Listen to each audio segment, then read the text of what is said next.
آیت نمبر 45. ایک ایک آیت کو سمجھیے کہ کس طرح اللہ نے احکام عنایت فرمائے ان کو، یہودیوں کو، اہل کتاب کو، اور پھر وہ یہودی بن گئے. کیا مطلب؟ کہ انہوں نے قرآن تورات کو چھوڑا اور اپنے خواہشات کے پیچھے، اماموں، اپنے علماء کے پیچھے، اپنے درویشوں کے پیچھے لگ گئے اور ایک یہودیت نیا مذہب گھڑ لیا. کل میں نے بڑی تفصیل سے بتایا آپ کو. سر اب آپ نے اللہ یہ تور کی کون سی آیت بتائی ہے؟ سورہ تور جی کی، سورہ تور کی کون سی آیت بتائی ہے؟ ہاں، سورہ طور کی میں نے آیت بتائی 28. ہے. جی جی 28 بتائیے. 28. اچھا، اب سنیے آیت نمبر 45. وَاسْتَعِینُوا بِالصَّبْرِ وَالصَّلَاةِ. یہ حکم کس کو دیا جا رہا ہے؟ اہل کتاب کو.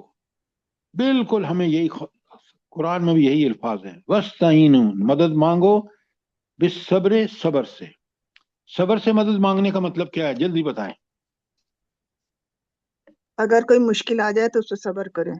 ہاں، کوئی مر جائے، کوئی آپ کو تکلیف آ جائے، مادی کوئی ایسی تکلیف آ جائے تو ڈٹ جاؤ، اللہ کے لیے صبر کرو، اس پر وبیلہ مت مچاؤ، اس پر ٹھیک ٹھیک اللہ کی طرف توجہ کر کے، معافیاں مانگ کے، اور آپ صبر کا مظاہرہ کریں. اچھا، نماز کیسے صبر؟ وَاسْتَعِینُوا بِالصَّبْرِ، صبر سے بھی مدد مانگو، وَالصَّلَاةِ، اور نماز سے بھی مدد مانگو. نماز کیسے مدد کرتی ہے؟ صلاۃ الحاجات، صلاۃ استخارہ، صلاۃ التوبہ. آپ بالکل غلط کہہ رہے ہیں. جو عام نماز ہے، سر جی ایاک نعبد و ایاک نستعین. سر اقامت الصلاۃ کرنے کے لیے نفس کو کنٹرول کرنا پڑتا ہے بہت. یہ ایک تو دیکھیں، آپ صرف وہ صلاتیں جو آپ مسنون کہہ رہی ہیں نا، یہ صلات، ہر نماز آپ کو صبر بھی سکھاتی ہے اور اللہ سے تعلق بھی پیدا ہوتا ہے. پوری سورہ فاتحہ پڑھ لیں، الحمدللہ رب العالمین الرحمن الرحیم. کہنے والا آدمی صبر نہیں کرے گا تو کیا کرے گا؟ سیکھے گا نہیں تو کیا سیکھے گا؟ اپنے اللہ کی جب تعریف کرے گا، اللہ سے تعلق پیدا ہوگا، اللہ تعالیٰ اس کو اور مزید توفیق عطا فرمائے گا. اور جیسے ہماری بہن نے کہا کہ ایاک نعبد و ایاک نستعین، جب وہ کہتا ہے تو وہ اللہ سے کتنا اس کا تعلق، کہ مدد، عبادت بھی اس کی اور مدد بھی اس سے مانگ رہا ہے. لہذا یہ بڑی پیاری ٹکڑا ہے، وَاسْتَعِینُوا بِالصَّبْرِ وَالصَّلَاةِ. اچھا، آگے کا بڑی غور سے سنیے، اور سوال آ رہا ہے، وَإِنَّهَا لَكَبِيرَةٌ إِلَّا عَلَى الْخَاشِعِينَ. مگر نماز ایک سخت مشکل کام ہے، مگر ان کے لیے جو فرمانبردار بندے ہیں ان کے لیے مشکل نہیں. کیا مطلب ہے اس کا؟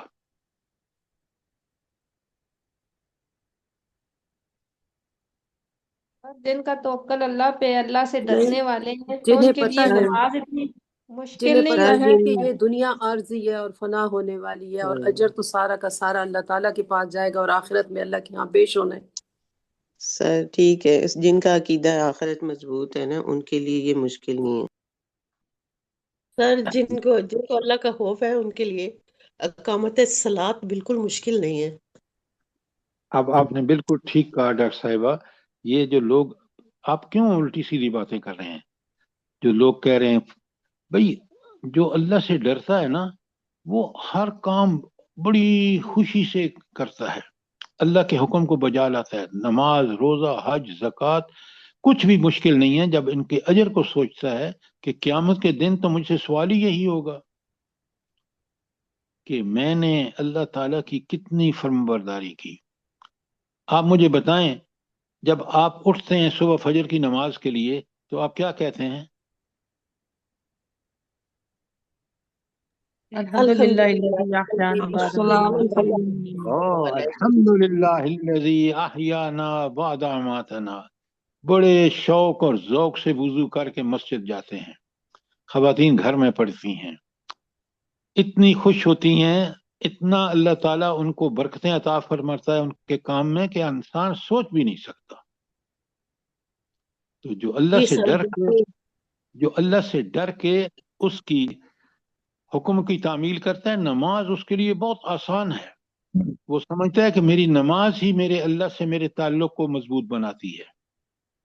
تو انہا لکبیرۃ الا علی الخاشعین، نماز بڑی مشکل ہے سوائے ان لوگوں کے لیے آسان ہے جو اس خاشعین ہیں، اللہ سے ڈرتے ہیں. اللہ سے ڈرنے کا مطلب ہے کہ اللہ کے احکامات کی پابندی کرتے ہیں.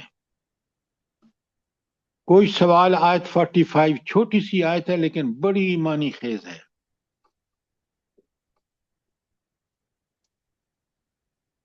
آیت 46 بڑے غور سے سنیے.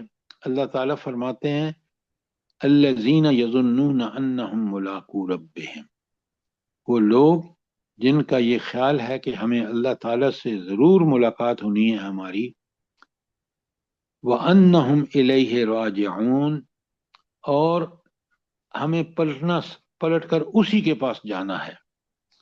اچھا، اب مجھے یہ بتائیں کہ یہ جو اللہ تعالیٰ فرما رہے ہیں کہ نماز ان کے لیے بھی مشکل نہیں جنہوں نے پتہ ہے کہ مجھے اللہ سے ملاقات ہونی ہے قیامت کے روز سے پہلے، اور میں نے اللہ کو حساب بھی دینا ہے، اس کے پاس پلٹ کے جانا ہے. اس کے لیے تو بہت ہی آسان ہے نیکی کرنا. کیوں؟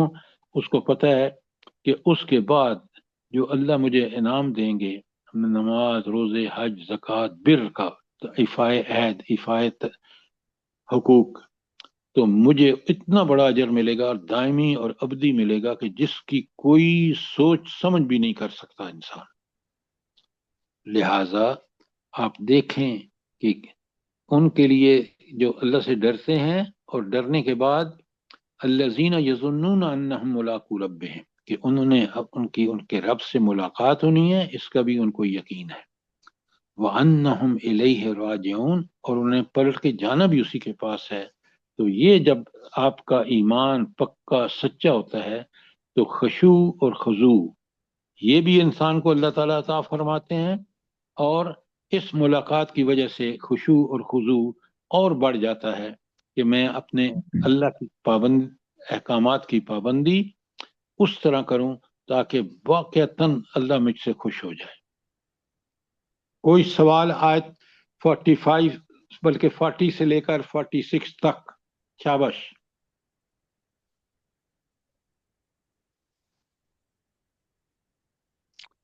اچھا، ایک چیز میں آپ کو بتاؤں، بڑے غور سے دیکھیں. یہ جو وَأَنَّهُمْ إِلَيْهِ رَاجِعُونَ، کہ انہوں نے پلٹ کر کس کے پاس جانا ہے؟ اللہ کے پاس. اچھا، یہ ذرا آپ غور کریں اور میں آپ کو ایک بات جو سمجھا رہا ہوں اس کو سمجھنے کی کوشش کریں. اس میں ایک تو انسان اس توحید کے عقیدے پر بالکل پکا، قالوا ربنا اللہ ثم استقاموا، اللہ ہمارا رب ہے، اور ڈٹ گئے اس پر، ان کو کوئی مسئلہ نہیں. وہ اللہ کے ہر حکم کو دیکھیں نا.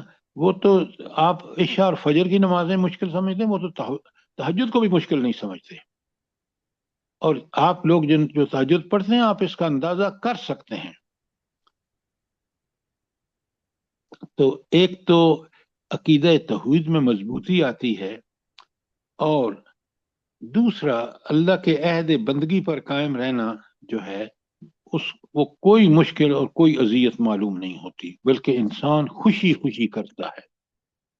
تو جس کو یہ آخرت کا یقین ہے کہ مجھے اپنے رب کے پاس پہنچنا ہے، اس کے سامنے حساب دینا ہے، تو اس کے لیے ضروری ہے کہ اس کا عقیدہ توحید مضبوط ہو، اور یہ قرآن و سنت سے مضبوط ہوگا، اللہ تعالیٰ کی صفات سے مضبوط ہوگا. اور اللہ کی بندگی جو مشکل ہے وہ انسان کو بڑی آسان ہو جاتی ہے جب اس کے اندر اللہ کا خوف اور قیامت کے دن اللہ کے سامنے پیشی کا خوف ہوتا ہے. تو مجھے بھی اللہ آپ کو بھی یہ چیزیں نصیب فرمائے تاکہ اللہ کی عبادت ہمارے لیے بہت آسان اور مزیدار ہو جائے. اللہ پاک آپ کو سر بھی جی یہ ہدایت دوبارہ دے. دہرا دیں. یہ الیہ ترجعون سے ایک تو عقیدہ توحید میں مضبوطی آتی ہے اور دوسرا